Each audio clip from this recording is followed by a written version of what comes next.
Hey, English learners! Welcome back to the English Leap podcast, your go-to English podcast for learning English with real conversations. I'm Erin.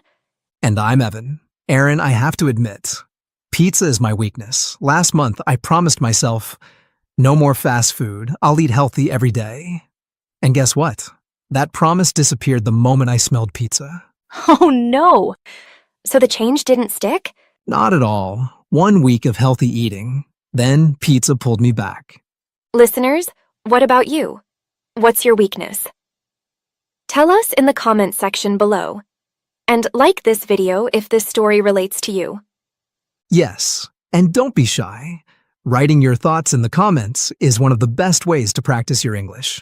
It doesn't matter if your sentences aren't perfect. What matters is that you're using English. Exactly. Tell us in the comments below. Every comment is great practice. And slowly, your writing will get stronger and more natural. And this podcast helps with all areas of English. Listening, just by hearing us now. Writing, when you share your ideas in the comments. Speaking, when you shadow the sentences we say, pause, repeat them, and practice with us. See, learners. That's the magic. Listening, writing, and speaking. All in one place. But only if you use the podcast actively, not passively. You know, that reminds me of my childhood. I was a die-hard cricket fan. I used to sit glued to the TV, enjoying cricket and listening to the commentary. Whenever I heard a sentence that sounded powerful, I would pause and repeat it again and again. Wow, Evan. You were shadowing before shadowing even became popular. Yes. And I didn't stop there. I would think, where can I use this sentence in my own life? And when I finally used it, people were impressed. That's how I built richer vocabulary. Wow, that's impressive, Evan. You turned cricket commentary into an English lesson. That shows our listeners something important. You can learn English from anywhere if you pay attention and practice. I like to think of it this way. With just one habit, listening to the English Leap podcast, you can unlock many skills at once. Right.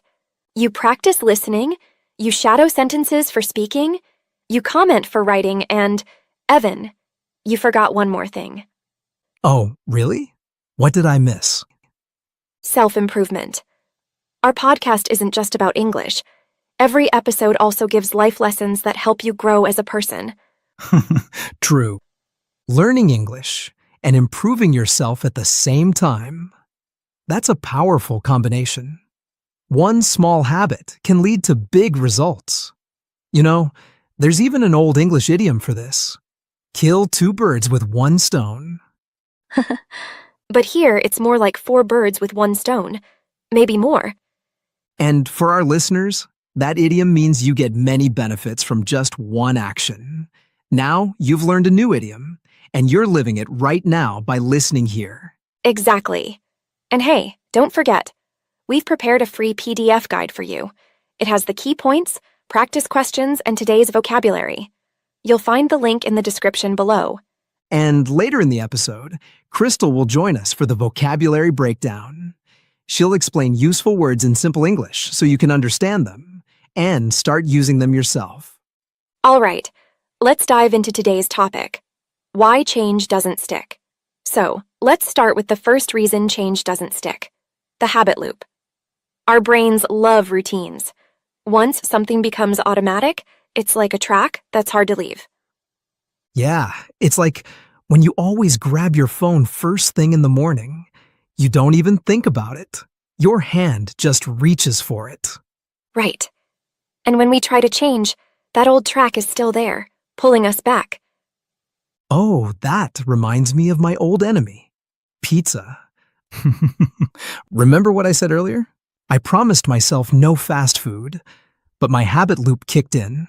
Every Friday night, my brain expected pizza. So even when I tried to resist somehow, I ended up with a slice in my hand. That's such a good example. The brain says, this is familiar. This feels safe. Friday means pizza. And it takes you back to that habit. That's the habit loop in action. And that's why breaking a habit feels like swimming against the current.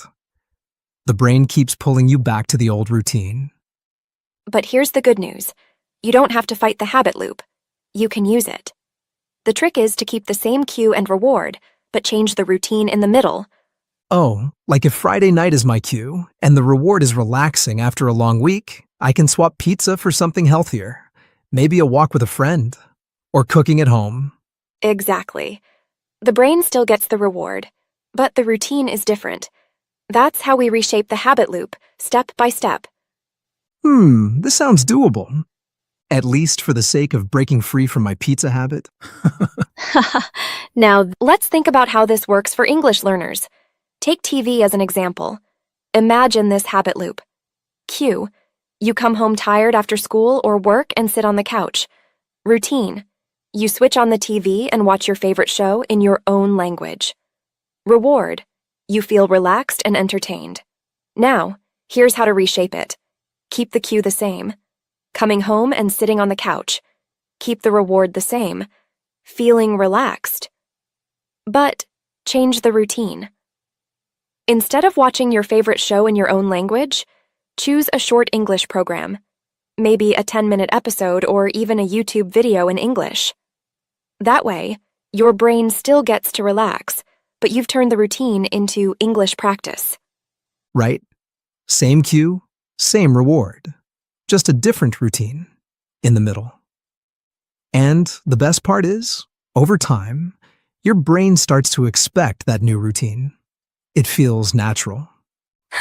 True, but the struggle doesn't end there. Another reason change doesn't stick is the dopamine drop. When we start a new habit, like going to the gym or learning English, we feel excited. That excitement is triggered by dopamine, a chemical in the brain. Oh, I know that feeling. It's like when we buy a brand new notebook. On the first page, we write so neatly, every letter perfect, like it's going to be published. But if I try to fill 15 or 20 pages, chances are my dopamine will crash halfway through. My neat handwriting suddenly turns messy, almost like a doctor's prescription. And that's a perfect example of a dopamine crash. Yes, exactly. Because dopamine is temporary. At the start, it feels like a burst of fireworks. But soon, the fireworks fade, and we're left with the quiet routine. That's when many people stop. And they think, I lost my motivation. When really, it's just the natural dopamine drop. But here's the key. Don't depend on motivation alone. Instead, build a system. Make your habit so small that your brain can't say no. If it's easy and doable, you won't need fireworks to keep going. Right. Like with the notebook. Instead of forcing myself to write 20 pages, I can start with just 2, or even 1. That way, my brain says, okay, that's simple. I can do it. Think about your English practice. If you promise yourself 2 hours every night, your brain resists immediately. But if you start tiny, just 5 new words or a quick podcast, your brain says, that's simple, I can do it. True. And once you do that small step, it often grows naturally. 1 page becomes 2, 5 words become 10. But it all starts with something so simple, your brain can't reject it. Right. And even when small steps help, there's still another challenge. Our willpower is limited. Think of willpower like a battery. At the start of the day, the battery is full. But every time you make a decision, the battery loses a little power. Oh, I see what you mean. Like when I'm avoiding sweets. In the morning, I can say no easily. But every time I see a sweet during the day, I have to decide again. Eat it or don't eat it. That's the point. Each decision drains the battery a little more. By the evening, the battery is weak, and suddenly the chocolate cake looks impossible to resist. That explains why 1 small piece turns into half the cake after dinner. Yes. It's not that you're lazy or weak. It's just that your willpower battery is running low. And when the battery is empty, self-control feels almost impossible. So the solution here is to make fewer decisions. If I plan my meals in advance or keep healthy snacks ready, I don't have to keep choosing all day long. Exactly. And listeners, notice how your environment plays such a vital role in shaping habits. When your environment makes the right choice easy, you don't waste willpower. It works the same way with English learning. If your books, notebook, or headphones are already on your desk, you'll study without even thinking about it. But if everything is packed away, your brain will find an excuse to skip it. Right. By reducing decisions and shaping your environment, you protect your willpower and save it for the things that truly matter. True. But even if our environment supports us, change can still slip away if something deeper is missing. And that deeper part is identity. Many people focus only on actions, like, I want to exercise 3 times a week, or I want to study English more. But if they don't connect that habit to who they believe they are, it feels temporary. Yes, I've felt that. For years, I told myself, I should read more books. But because I didn't see myself as a reader, the habit never lasted. It felt like homework, not a part of me. That's the problem. When a habit is only about action, it feels fragile. But when it's tied to your identity, it becomes natural, like second nature. And listeners, think about your English. If you only say, I want to practice English, it may feel like a chore. But if you start to say, I am an English learner, or even, I am an English speaker, practice feels like part of who you are. Right. Habits built on identity are stronger because they're not just something you do.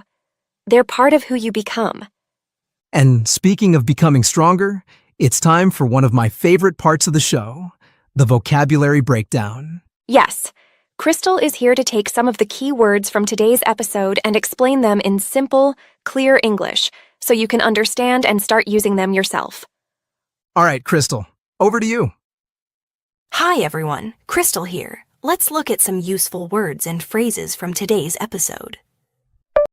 Die hard, meaning someone who cares very strongly about something and never gives up on it. Example, he's a die-hard football fan. He never misses a game. Expect, meaning to believe or think that something will happen. Example, I expect it will rain tomorrow. Doable, meaning something that is possible to do and not too hard. Example, the homework looks hard, but it's doable. Dopamine, meaning a chemical in the brain that makes us feel happy, excited, or motivated. Example, eating chocolate gives us dopamine. Trigger, meaning to make something start or happen. Example, the alarm triggered a loud noise. Willpower, meaning the inner strength to control what you do, even when it's difficult. Example, it takes willpower to say no to sweets. Resist, meaning to fight against something you want, but know you shouldn't do. Example, I couldn't resist the smell of fresh pizza. Identity, meaning the way you see yourself and the qualities that make you who you are. Example, she feels her identity is connected to being a teacher. Fragile, meaning easily broken, damaged, or not strong. Example, the glass was fragile, so it broke quickly. Glued to, meaning to watch or pay attention to something so closely that you can't look away. Example, he was glued to his phone all evening.